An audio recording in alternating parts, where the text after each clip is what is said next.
ইতিহাসের সবচেয়ে গোপন মানুষ। তিনি এমন একজন ব্যক্তি যার কাছে গোপন ও বিপজ্জনক জ্ঞান রয়েছে।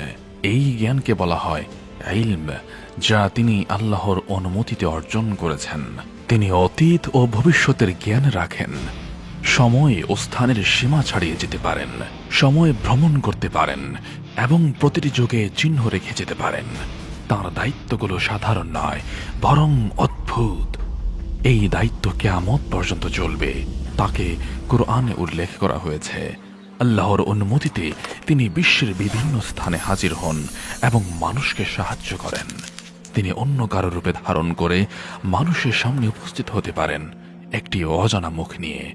হয়তো একদিন আপনি তাকে দেখেছেন কিন্তু বুঝতেই পারেননি তিনি কে, তিনি এখন কত বছরের, তিনি কিভাবে কিয়ামত পর্যন্ত জীবিত থাকবেন, এর পেছনে কি রহস্য। বন্ধুরা, এই আলোচনা নিয়ে আপনাদের মাঝে শীঘ্রই হাজির হচ্ছি। আলিফ রেকর্ডসের সাথেই থাকুন। জাযাকাল্লাহ।